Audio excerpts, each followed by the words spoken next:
찬양 성부 성자 성령 성삼위일체께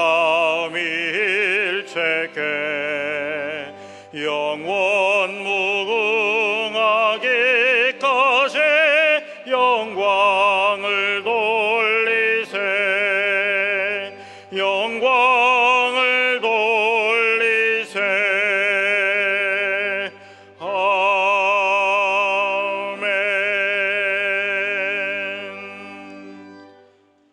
너희는 여호와께 감사하며 그의 이름을 불러 아뢰며 그가 행하신 일을 만민 중에 알릴지어다.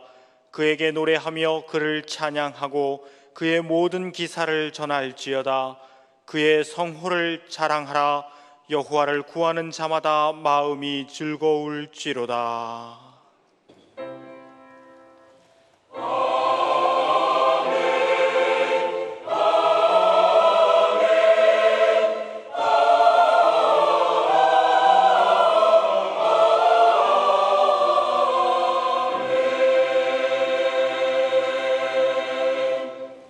이 시간 하나님께서 우리에게 주시는 구약의 말씀은 잠언 13장 10절입니다. 제가 가진 성경으로는 924쪽입니다. 잠언 13장 10절 말씀입니다. 교만에서는 다툼만 일어날 뿐이라 권면을 듣는 자는 지혜가 있느니라. 아멘.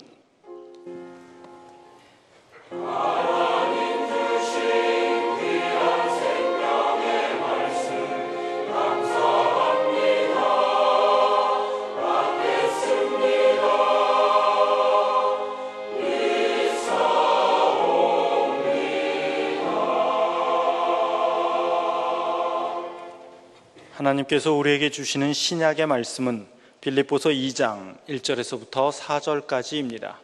제가 가진 성경으로는 319쪽입니다. 빌립보서 2장 1절에서부터 4절까지 말씀입니다. 그러므로 그리스도 안에 무슨 권면이나 사랑의 무슨 위로나 성령의 무슨 교제나 긍휼이나 자비가 있거든 마음을 같이하여 같은 사랑을 가지고 뜻을 합하며 한 마음을 품어 아무 일에든지 다툼이나 허영으로 하지 말고 오직 겸손한 마음으로 각각 자기보다 남을 낮게 여기고 각각 자기를 돌볼 뿐더러 또한 각각 다른 사람들의 일을 돌보아 나의 기쁨을 충만하게 하라. 아멘. 오늘의 구약 본문 말씀 하반절을 보시면 권면을 듣는 자는 지혜가 있느니라 했습니다. 이 말씀을 조금 확대하면 성령의 감동이나 마음의 이끌림이 있으면 그대로 따르라 하는 것입니다. 그런데 이러한 안내에 따르지 않아서 문제입니다. 언뜻 계산해 보면 타산이 안 맞을 것 같고 불편하게 될 것 같은 생각이 들 수 있습니다.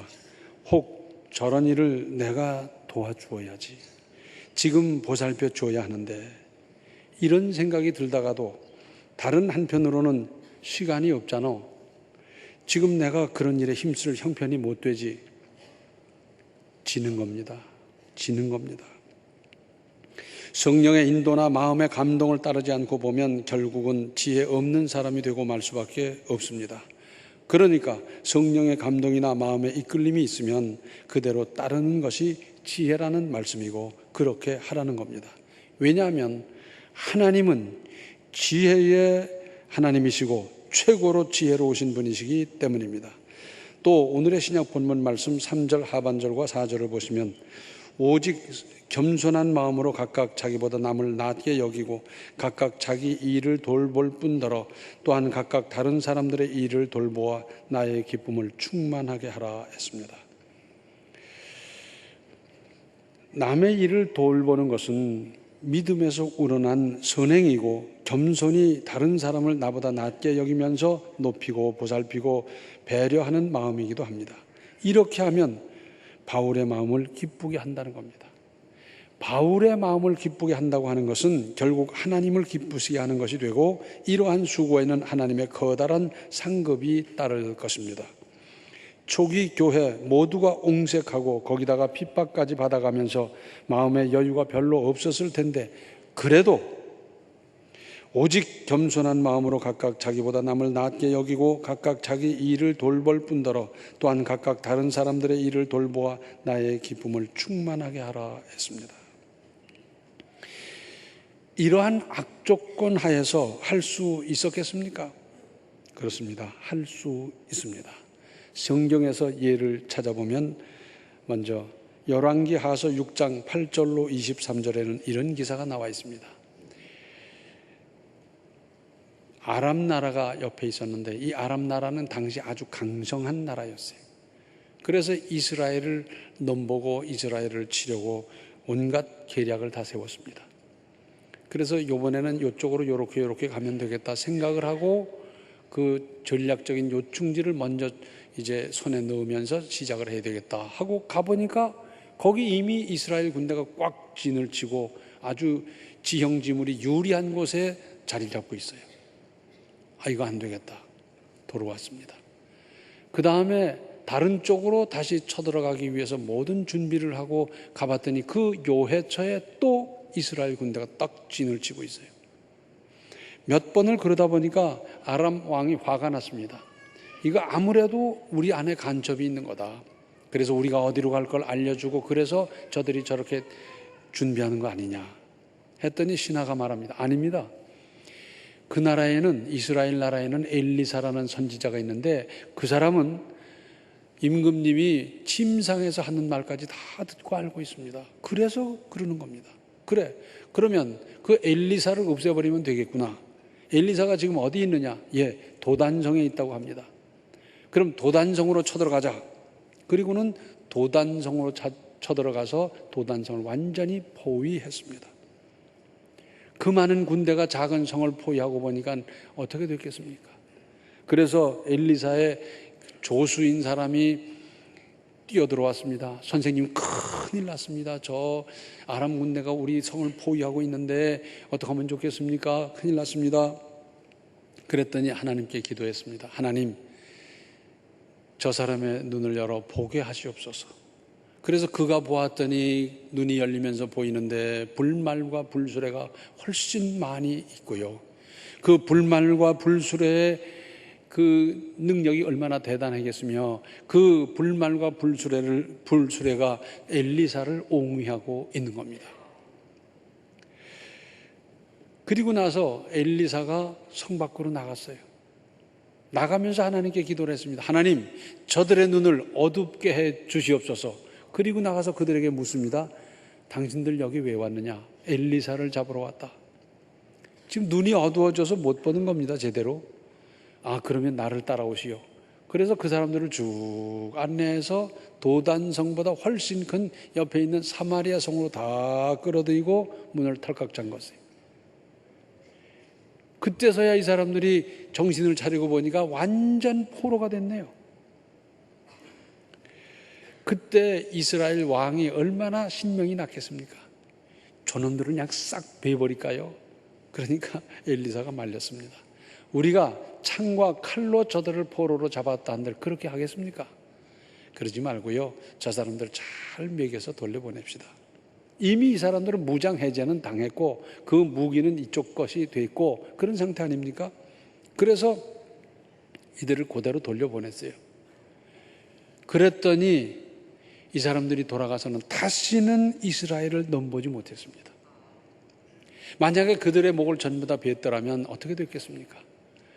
그 부인들과 그 후손들이 아버지 원수를 갚아야 된다고 이를 갈고 준비했다가 이스라엘에 쳐들어오면서 그 다음에 나중에 이스라엘 사람들을 한 사람인들 남겨뒀겠습니까? 덕을 베풀었더니 다시는 쳐들어오지 못했어요. 누가 이겼습니까? 이스라엘이 이겼습니다. 또 예수께서 잡히실 때의 일입니다. 사람들이 검과 몽치를 가지고 횃불을 들고 그 깜깜한 감람산으로 들어오는데 예수님이 물으셨어요. 누구를 찾느냐고. 요한복음 18장 8절을 보면 예수께서 대답하시되 너희에게 내가 그라 하였으니 나를 찾거든 이 사람들이 가는 것을 용납하라 하시니. 검과 몽치를 가지고 횃불을 들고 예수님을 잡으러 오는 그 살벌한 분위기 속에서, 그리고 예수님은 이제 앞으로 잡힐 것이고, 그리고 재판받으실 것이고, 십자가에 못 박힐 그것이 다 내다 보이는데, 그런 살벌한 분위기 속에서 예수님은 말씀하십니다. 나를 잡으러 왔으면 나만 잡고 저 사람들은 내버려 둬라, 가도록 해라, 그 말 아니겠어요? 그 분위기 가운데서 그 제자들을 생각하는 예수님의 마음, 그뿐입니까? 예수께서 십자가상에서 안간힘을 쓰시면서 남긴 7 말씀이 있는데, 그것을 신학에서는 가상칠언 이렇게 말합니다. 그런데 그 여러 말씀 중에서도 그 첫 번째는 누가복음 23장 34절에 아버지 저들을 사하여 주옵소서, 자기들이 하는 것을 알지 못함이니이다. 지금 자기를 죽이려고 결단을 했고 압력을 가했고 죽도록 만들고 했는데, 그 사람들을 용서해 달라는 겁니다. 실제로 그 사람들은 예수님이 누군지, 예수님을 못 박으면 어떤 앙화가 따르는지 몰랐어요. 만약에 예수님이 어떤 분인지 알았더라면, 예수님을 죽이는 것이 얼마나 큰 죄라는 걸 알았더라면 그 사람이 그렇게 했겠습니까? 그래서 예수님은 용서해 달라고 그러면서 자기들이 하는 것을 알지 못한다고, 그 처절한 참혹한 가운데서도 예수님은 그렇게 기도했습니다. 이러한 예수님의 모범과 정신을 이어받은 초기 교회 성도들, 성령의 불길이 뜨겁게 타오를 때 스데반 집사가 순교하는 일이 벌어졌습니다. 사도행전 7장 59절과 60절에 그들이 돌로 스데반을 치니 스데반이 부르짖어 이르되 주 예수여 내 영혼을 받으시옵소서 하고 무릎을 꿇고 크게 불러 이르되 주여 이 죄를 그들에게 돌리지 마옵소서 하고 자니라. 자기를 향해서 돌을 던지는 그 사람들, 머리가 깨지고 눈이 깨지고 막 몸이 엉망진창이 되어가는 그 과정 속에서 이 죄를 그들에게 돌리지 마옵소서. 왜? 모르니까. 스데반을 핍박하는 것이, 스데반을 돌로 죽여버리는 것이 얼마나 큰 죄인지를 몰라서 그러는 그 사람들을 안타까워하면서 하나님께 그렇게 기도했어요. 역지사지란 말이 있습니다. 입장을 바꿔놓고 생각하라는 뜻입니다. 우리는 인생을 살아가면서 이렇게 입장을 바꿔놓고 생각해야 할 일들을 많이 만납니다. 저 사람의 입장에서 나를 바라보고 그 사람의 입장에서 이 문제를, 이 사건을 바라볼 필요가 있고 생각할 필요가 있습니다. 그런데 성경은 여기서 훨씬 더 넓고 깊게 가르치고 있습니다. 마태복음 7장 12절 말씀을 황금률, 골든 룰 그렇게 말을 합니다. 그러므로 무엇이든지 남에게 대접을 받고자 하는 대로 너희도 남을 대접하라. 이것이 율법이요 선지자니라. 율법이요 선지자라는 말은 성경이다 그 말이고, 성경 말씀을 요약하면 바로 이 한마디로 되는데, 그것은 뭐냐? 무엇이든지 남에게 대접을 받고자 하는 대로 너희도 남을 대접하라 하는 겁니다. 저 사람이 나한테 이렇게 해줬으면 좋겠다 하는 대로 내가 그렇게 하라는 겁니다. 뿐만 아니라 고린도전서 6장 1절로 7절에는 이런 말씀이 있습니다. 너희 중에 누가 다른 이와 더불어 다툼이 있는데 구태여 불의한 자들 앞에서 고발하고 성도 앞에서 하지 아니하느냐? 성도가 세상을 판단할 것을 너희가 알지 못하느냐? 세상도 너희에게 판단을 받겠거든 지극히 작은 일 판단하기를 감당하지 못하겠느냐? 우리가 천사를 판단할 것을 너희가 알지 못하느냐? 그러하거든 하물며 세상 일이랴. 그런즉 너희가 세상 사건이 있을 때에 교회에서 경히 여김을 받는 자들을 세우느냐? 내가 너희를 부끄럽게 하려 하여 이 말을 하노니 너희 가운데 그 형제간의 일을 판단할 만한 지혜 있는 자가 이같이 하나도 없느냐? 형제가 형제와 더불어 고발할 뿐더러 믿지 아니하는 자들 앞에서 하느냐? 너희가 피차 고발함으로 너희 가운데 이미 뚜렷한 허물이 있나니 피차 고발함으로 허물이 있나니 차라리 불의를 당하는 것이 낫지 아니하며 차라리 속는 것이 낫지 아니하냐. 이 말씀을 이제 하나하나 살펴보면 이렇습니다. 앞으로 우리는 하나님과 더불어서 세상을 심판할 사람들인데 세상에 가서 판단을 받는다는 게 말이 되느냐? 지금은 우리가 천사의 도움을 받습니다. 그래서 성경에 보면 천사가 났을 때 천사를 주여 그렇게 부르기까지 했어요. 그러나 앞으로는 우리가 천사를 판단할 사람인데 지금 뭘 하고 있느냐? 그리고 교회에서 서로 의견이 다를 때 그걸 좀 정리해 줄 사람이 없겠느냐? 원래 이스라엘에서는 그 성전에 랍비가 있었어요. 회당에도 랍비가 있었어요. 우리로 말하자면 담임 목사입니다. 그래서 성도 간에 무슨 시비곡직이 있으면 그 랍비가 다 판단해 주는 거예요. 이건 이렇게 하고 저렇게 하십시오. 그러면 예 하고 거기서 다 재판을 받았어요. 그런데 지금은 교역자들이 많지 않은 시대이기 때문에 당시 그러니까 그 중에 신앙생활을 오래 하고 인격이 있고 덕이 있는 그런 분 찾아가서 판단을 받고 그렇게 하는 것이 낫지 세상 법정에 가서 그러는 게 낫겠느냐? 뿐만 아니라 차라리 불의를 당하는 것이 낫지 아니하며 차라리 속는 것이 낫지 않냐? 그러면서 시비곡직을 가리려고 세상으로 뛰쳐나가지 말고 그렇게 참고 지내면서 하나님의 은혜를 사모할 일이 아니겠느냐 하는 겁니다.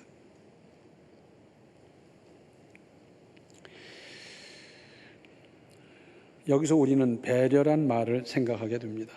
한상복님이 쓴 배려라는 책을 보면 배려는 마음을 움직이는 힘이다라고 했습니다. 우리는 이런 후회를 할 때가 있습니다. 그때 내가 양보했어야 되는데, 그때 내가 이렇게 저렇게 형님을 배려했어야 하는데, 그때 내가 그 사람의 마음을 좀 더 헤아렸으면 정말 좋았을 텐데. 뭡니까? 배려하지 못한 후회고, 그리고 그때 그렇게 하지 못함으로 말미암아 관계가 악화되고 문제가 발생하고 서로 시험 들고, 그래서 다시 돌이키거나 회복하기가 매우 어려워진 일이 얼마나 많습니까? 사실 배려는 지면서도 이기는 원리를 아는 사람이 할 수 있고, 알면서도 속아줄 수 있는 사람이 할 수 있고, 믿음 있는 사람이 하는 겁니다. 제가 어렸을 때 친구와 시비곡직이 있어서 치고받고 싸우고 막 이러면 우리 어머니가 그냥 끌어다가 그럽니다. 야, 지는 게 이기는 거야.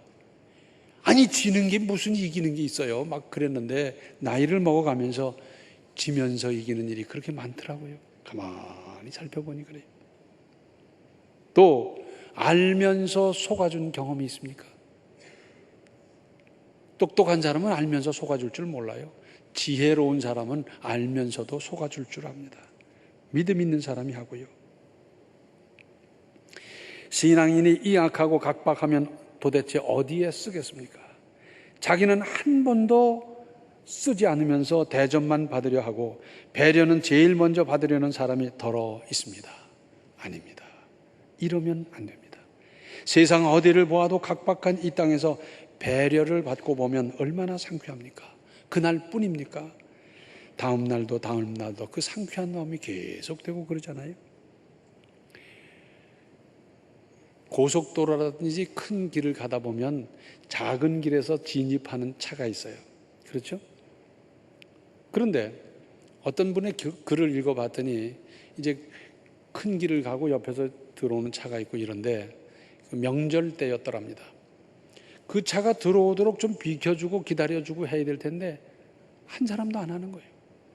10cm, 15cm, 20cm 이렇게 가면서도 그 사람 끼어들 걸 어차피 천천히 가는 건데 자기도 어느 길을 가다가 또 그렇게 끼어들기도 하고 할 텐데도 그거 양보를 안 해주는 거예요.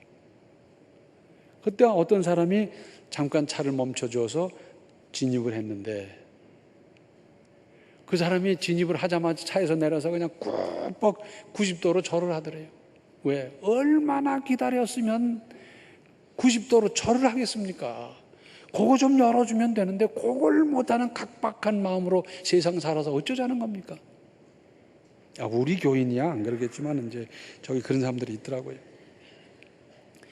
미국에 가면 큰 길이 있고 작은 길에서 들어오는 차가 들어올 때 거기 신호등이 꼭 있더라고요. 전부가 있는 건 아니지만 있어요.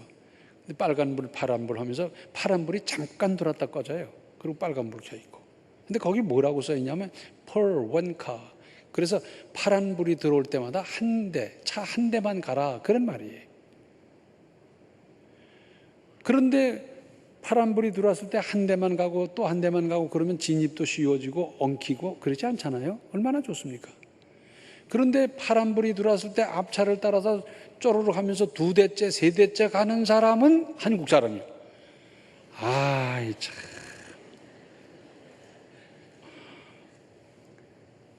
어려울 때 그 고비만 넘기면 살아날 수 있는 대목이 있지 않습니까? 그 며칠, 그 어려운 그때만 넘기면 일어날 수 있는 때 있지 않습니까?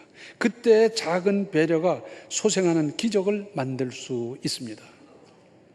제가 몇 년 전에 쌀 한 가마를 받았어요. 택배로 배달이 왔어요. 누군가 봤는데 이름을 도저히 알 수가 없어요. 생각이 안 나요. 아무리 생각해도 저도 생각이 안 나고 저희 내자도 생각이 안 나고 생각이 안 나요. 근데 이렇게 보니까 경주라고 써 있어요.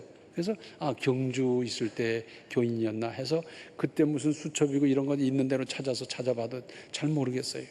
그 전화번호가 있길래 전화를 했더니 이런 말을 합니다. 그 집에서 아주 어려워서 그때만 넘기면 되는 그런 어려운 때에 제가 쌀하고 뭐 반찬하고 그러고 갖다 준 일이 있대요. 저는 지금도 그 생각이 안 납니다. 왜냐하면 하나님께서 저에게 잊어버리는 은사를 주셨거든요. 영어 단어 외우고도 잊어버리고 노상 잊어버리는 사람 생각이 안 나요. 그런데 전화를 하고 보니까 이러는 거예요. 그때 참 요긴하게, 정말 천금같이 요긴하게 그렇게 이제 사용하고, 그리고 그 다음부터 형편이 나아졌대요. 그래서 언젠가는 그 목사님을 찾아뵙고 어떻게 뭔가 성의 표시도 해야 되겠다라고 생각을 하고 했는데, 차일피일 하다가 바깥어른이 세상을 떠나면서 유언을 했더래요. 찾아뵙고 이렇게 하라고 유언을 했는데 또 차일피일 하다가 이래서는 안 되겠다 하고 우선 쌀 한 가마를 보냅니다 하면서 그런 이야기를 하더라고요. 배려, 대단한 희생이 아니어도 됩니다. 작은 배려가 쌓이고 쌓여 보면 우리나라 이 사회도 얼마나 훈훈해지겠습니까? 어떻게 하면 할 수 있겠습니까? 먼저 겸손한 사람이 할 수 있고 큰 사람이 할 수 있습니다.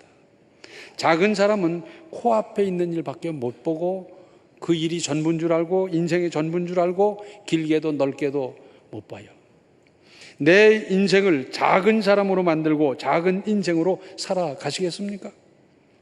아닙니다. 믿음 있는 우리가 좀 큰 인생을 살아가십시다. 큰 사람이 양보하고 큰 사람이 다른 사람을 앞세워 줄 수 있고, 그렇지 않습니까? 아무쪼록 이런 인생을 살아가십시오. 그리고 좀 부드러워지도록 힘쓰고 그런 인생을 살도록 하십시다. 잠언 25장 15절 하반절을 보면 부드러운 혀는 뼈를 꺾느니라 그랬어요. 부드러운 혀는 뼈를 꺾느니라. 손은 뿔이 있습니다.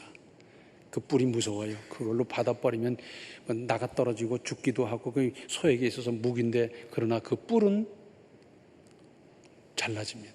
왜? 딱딱하니까. 뿔은 잘라지는데 귀는 안 잘라져요. 뼈와 혀가 함께 싸운다면 단번에 이길 것 같은데 길게 보면 혀가 이깁니다. 지금 이 말씀은 그거예요.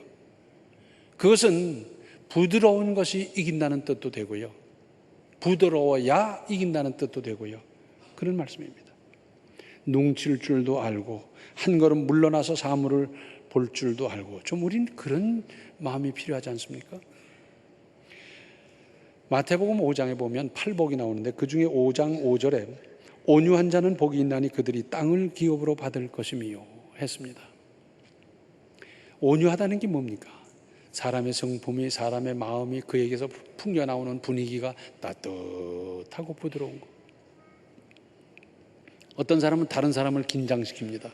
그래서 딱딱하고 뾰족하고 차갑고 무슨 그 사람 앞에서 실수하면 어떡하나 싶어서 벌벌 떨고, 이런 것은 하나님이 원하시는 게 아니잖아요. 따뜻하고 부드러운 사람. 그 사람은 하나님께서 땅을 기업으로 준대요. 땅을 붙여주는 겁니다. 무슨 말씀입니까? 요새 재테크를 잘해서 어디다 넣으면 0. 몇 프로가 어떻고 뭐 막 그래야지 부자가 되지, 무슨 말씀입니까? 아니에요. 성경이 그렇다면 그런 겁니다. 성경이 하시겠다면 하시는 거고요. 하나님께서 그렇게 붙여주신다고 그랬으면 받는 거지, 뭐 더 이상 무슨 의심할 필요가 있습니까? 성경의 족장 중에 족장 있잖아요. 아브라함, 이삭, 야곱, 요셉. 아브라함은 결단의 사나이입니다. 정말 대단한 결단을 인생에 여러 번 하면서 하나님의 합격 증서를 받았던 분이고, 야곱은 어떻게 하든지 복을 받아야 되겠다고 그 집념으로 살았던 집념의 사나이입니다. 요셉은 타국에 가서 국무총리가 되는 뭐 대단한 역사의 사나이인데, 그 가운데 껴있는 아브라함의 아들 야곱의 아버지 이삭은 특징이 없어요. 그런데 그에게 특징이 있다고 하면 온유한 사람입니다. 그런데 하나님께서 그에게 재산을 붙여주셨어요. 성경에 보면 부자들이 많이 나와요. 욥도 부자고요. 부자가 많이 나오는데 그 중에 이삭은 부자로 살았습니다. 여러분, 부자로 살고 싶습니까? 온유하십시오. 따뜻하고 부드럽게 사십시오. 논어에 보면 이런 대목이 있습니다. 단단한 돌이나 쇠는 높은 곳에서 떨어지면 깨지기 쉽다. 그러나 물은 아무리 높은 곳에서 떨어져도 깨지는 법이 없다. 물은 모든 것에 대해서 부드럽고 연한 까닭이다. 저 골짜기에 흐르는 물을 보라. 그의 앞에 있는 모든 장애물에 대해서 굽히고 적응함으로써 줄기차게 흘러 드디어 바다를 이룬다 그랬어요. 물이 흘러가다 장애물을 만나면 지가 돌아가잖아요.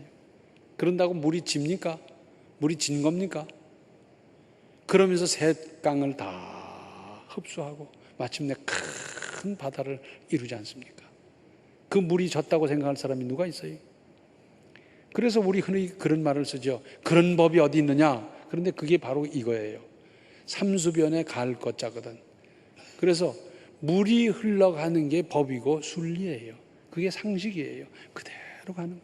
가다가 돌아가기도 하고 가다가 넘쳐가기도 하고 그러면서 순리대로 가는데 결국은 물이 이깁니다. 물이 바위를 드러내기도 하고, 물이 지금 특별히 저 남부지방의 홍수로 말미암아 얼마나 큰 일을 이루고 있습니까? 물이 무섭잖아요. 그런데 물은 억지로 하지 않고 순리 따라 하면서 그런 일을 이루고 있습니다. 그리고 내가 좀 손해보는 듯 하게 하면 됩니다. 그리고 내가 마음 쓰고 보살필 모든 것이 전혀 다른 곳에서 내게로 돌아옵니다. 되로 주고 말로 받는다는 원리는 여기도 적용할 수 있고요. 전도서 11장 1절을 보면 너는 떡을 물 위에 던져라. 여러 날 후에 도로 찾으리라. 물을 뭐 낚싯밥 하기 위해서 물에다가 떡을 던지라는 게 아니지 않습니까? 전혀 갚을 가능성이 없는 사람에게라도 베풀라는 겁니다. 그러면 그것에 따른 어떤 상급이랄까 보상이랄까 그런 것은 전혀 생각지도 못했던 곳에서 내게 올 수 있더라 하는 것을 말씀하는 겁니다. 의 좋은 형제 이야기 다 아시지 않습니까? 그게 우리 수양관이 있는 예산군 대흥면에 있지 않습니까? 가을거지를 하는데 동생이 생각하니까 형님네 식구가 저렇게 많은데 형님의 수입이 더 많아야 되겠다고 해서 그 볏짐을 지고 형님네 볏짐에다 갖다 올려놓고, 형님이 생각할 때 동생네는 이제 결혼해가지고 씀씀이가 마늘 터인데 동생에게 좀 더 가야 되겠다고 동생에게 갖다 놓고 왔다 갔다 하다가 어떤 날 형제가 중간에서 만났더라는 이야기. 이것은 고려시대에 있었던 실화입니다. 실화인데 그 동생 이름이 이순.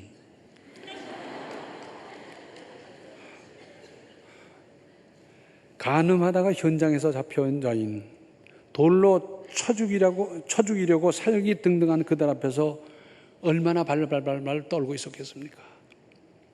그런데 예수께서는 율법도 해치지 않고 생명도 살릴 수 있는 방법을 찾으셨습니다. 변명의 여지가 하나도 없는 죄인을 배려하여 어떻게 하든지 살리려는 예수님의 깊고 깊으신 배려를 깊이 명심할 일이고, 내가 그렇게 살아가십시다.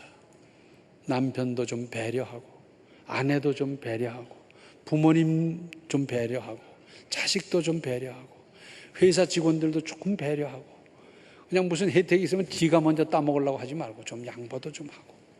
괜찮아요. 그런다고 뭐 목숨이 왔다 갔다 하는 거 아닙니다. 배려 어려운 거 아닙니다. 얼마든지 할 수 있어요. 교회 와서 자리에 앉으면 꼭 끝에 앉아가지고선 들어가고. 그런 사람 있잖아요. 다른 사람이 옆에 오니까 내가 그냥 들어가 앉아줘야지. 그리고 들어가 앉으면 얼마나 고마운 마음이 들겠어요. 아니면 아예 다른 사람 오는데 지장 줄 것도 생각할 여지도 없도록 가운데 앉아주면 나중 사람들이 와서 앉고 얼마나 좋겠어요. 힘드는 일입니까?